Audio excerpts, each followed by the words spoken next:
জম্মু কাশ্মীরে পহেলগামে সন্ত্রাসী হামলার পর ভারত পাকিস্তান সীমান্ত উত্তেজনা নিয়ে শুক্রবার আমেরিকার বিদেশ দপ্তরের মুখপাত্র ট্যামি ব্রুসকে পাকিস্তানি সাংবাদিক প্রশ্ন করেন। কিন্তু আমেরিকার বিদেশ দপ্তরের মুখপাত্র এ বিষয়ে কোনো কথা বলতে চাননি। তিনি স্পষ্ট বলেন, আমি এ বিষয়ে মন্তব্য করব না, আমি এর প্রশংসা করি, আমি এই পরিস্থিতি সম্পর্কে আর কিছু বলবো না। রাষ্ট্রপতি এবং সচিব কিছু বলেছেন, যেমন উপসচিব বলেছেন, তারা তাদের অবস্থান স্পষ্ট করেছেন, তাই এ ব্যাপারে আমি আর কিছু বলবো না। ট্যামি ব্রুস আমেরিকার বিদেশ দপ্তরের মুখপাত্র, তাকে প্রশ্ন করা হলে কি বলেন শোনাবো আপনাদের। First, President Trump offered to mediate between India and Pakistan on the issue of Indian-occupied Kashmir.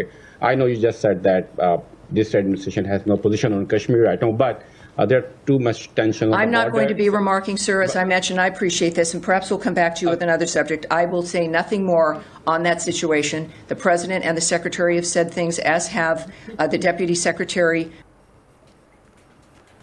শুনলেন আমেরিকার বিদেশ দপ্তরের মুখপাত্র ট্যামি ব্রুস স্পষ্ট করে জানিয়ে দিলেন আমেরিকার প্রেসিডেন্ট ডোনাল্ড ট্রাম্প এবং বিদেশ মন্ত্রী মার্কো রুবিও বা বিদেশ সচিব মার্কো রুবিও স্পষ্ট করে বলেছেন যে আমেরিকা ভারতের পাশে আছে এবং সকল ধরনের সন্ত্রাসবাদের তীব্র নিন্দা তারা জানিয়েছেন।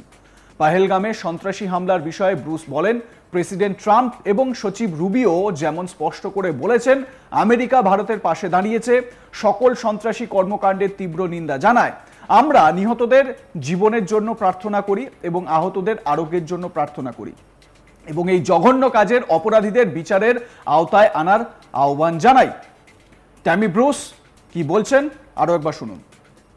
Now on to the terrorist attacks in Pahalgam. As President Trump and Secretary Rubio have made clear, the United States stands with India, strongly condemns all acts of terrorism. We pray for the lives of those lost and for the recovery of the injured, and call for the perpetrators of this heinous act to be brought to justice. আমেরিকার পররাষ্ট্র দপ্তরের মুখপাত্র Tammy ব্রুসকে ভারতের এই ভয়াবহ হামলার পিছনে পাকিস্তানের হাত থাকার বিষয়ে মার্কিন অবস্থান সম্পর্কে জিজ্ঞাসা করা হলে তিনি বলেন, এটি একটি দ্রুত পরিবর্তনশীল পরিস্থিতি এবং আমরা এটি নিবিড়ভাবে পর্যবেক্ষণ করছি। আমরা এখন কাশ্মীর বা জম্মুর অবস্থা নিয়ে কোনো অবস্থান নিচ্ছি না, অর্থাৎ ডিপ্লোম্যাটিক ওয়েতে এই সিচুয়েশনকে হ্যান্ডেল করার দিকেই এগোচ্ছে আমেরিকা। ট্যামি ব্রুস তিনি কি বলছেন শোনাবো আপনাদের। Well, I put it in the topper, obviously, because it was a horrible situation. But at the same time, that's basically going to be the extent of the comments at this point. What I can tell you is, of course, as we all know, it's a rapidly changing situation. And we are monitoring it closely, as you might imagine.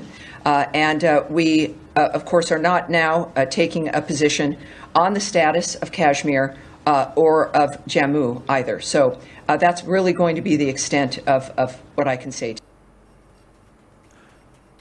ইউএসের president Donald Trump সন্ত্রাসী হামলায় নিহতদের প্রতি সমবেদনা জানাতে প্রধানমন্ত্রী নরেন্দ্র মোদীকে phone করেছিলেন। প্রধানমন্ত্রী মোদী ট্রাম্পকে তার সমর্থনের জন্য ধন্যবাদ জ্ঞাপন করেন এবং বলেন যে ভারত এই কাপুরুষোচিত এবং জঘন্য সন্ত্রাসী হামলার অপরাধীদের এবং সমর্থকদের বিচারের আওতায় আনতে দৃঢ় প্রতিজ্ঞ।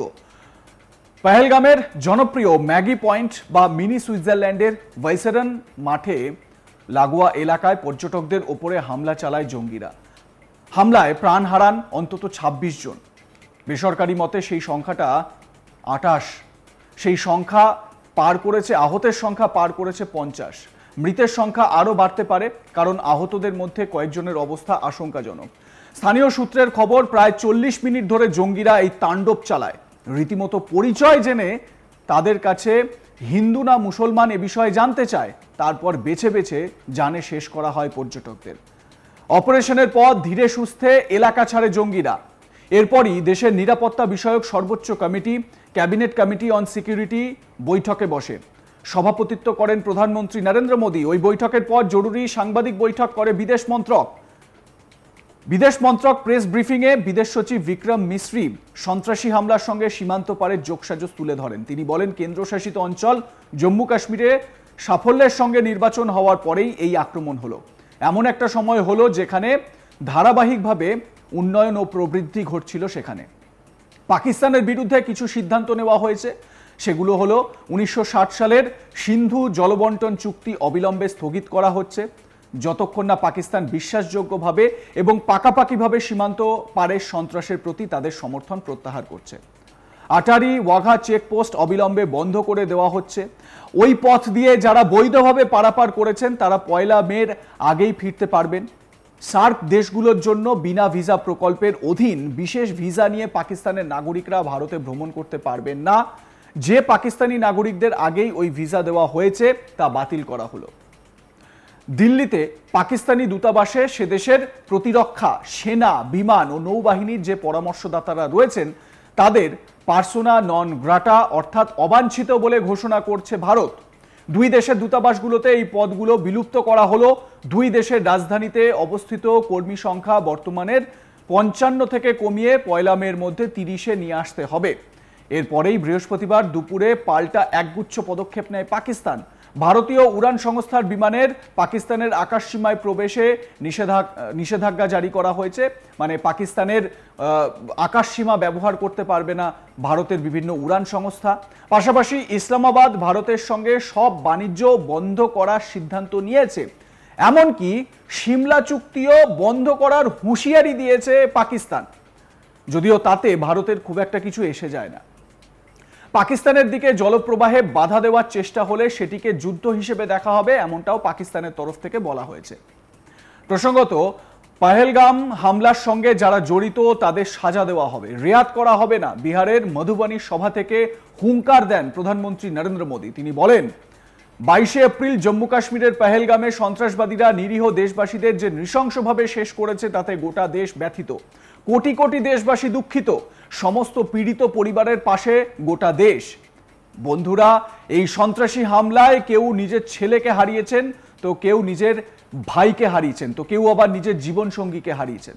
তাদের মধ্যে কেউ বাংলা বলতো, কেউ মারাঠি বলতো, কেউ উড়িয়া বলতো, গুজরাটি বলতো। যারা এই হামলা করেছে সেই জঙ্গিদের ও পিছনে থাকা ষড়যন্ত্রকারীদের সাজা দেওয়া হবে। প্রধানমন্ত্রী কি বলেছেন তার বক্তব্য আপনারা শুনেছেন, এবং তার বক্তব্যে তিনি স্পষ্ট করেছেন যে কল্পনাও করতে পারবে না এই রকম সাজা দেওয়া হবে। তাদের মাটিতে মিলিয়ে দেওয়ার সময় চলে এসেছে। প্রধানমন্ত্রী নরেন্দ্র মোদী একেবারে কঠোর অবস্থান নিয়ে কঠোর বক্তব্য রেখেছেন এবং তিনি মিটিং করেন সিসিএসএ, ক্যাবিনেট কমিটি অন সিকিউরিটি। তার যে মিটিং, সেই মিটিং তিনি সম্পন্ন করেন এবং তার পরবর্তী 24 ঘন্টার মধ্যে তিনি বিহারের মাটি থেকে যে জনসভা, সেই জনসভায় এই রকম বক্তব্য তিনি সামনে রাখেন। এ বিষয়ে আপনাদের মতামত কি জানাতে ভুলবেন না। দেখতে থাকুন আজ তাক বাংলা। সাবস্ক্রাইব করুন আমাদের ইউটিউব চ্যানেলটি, বেল আইকন প্রেস করুন নোটিফিকেশন পেতে।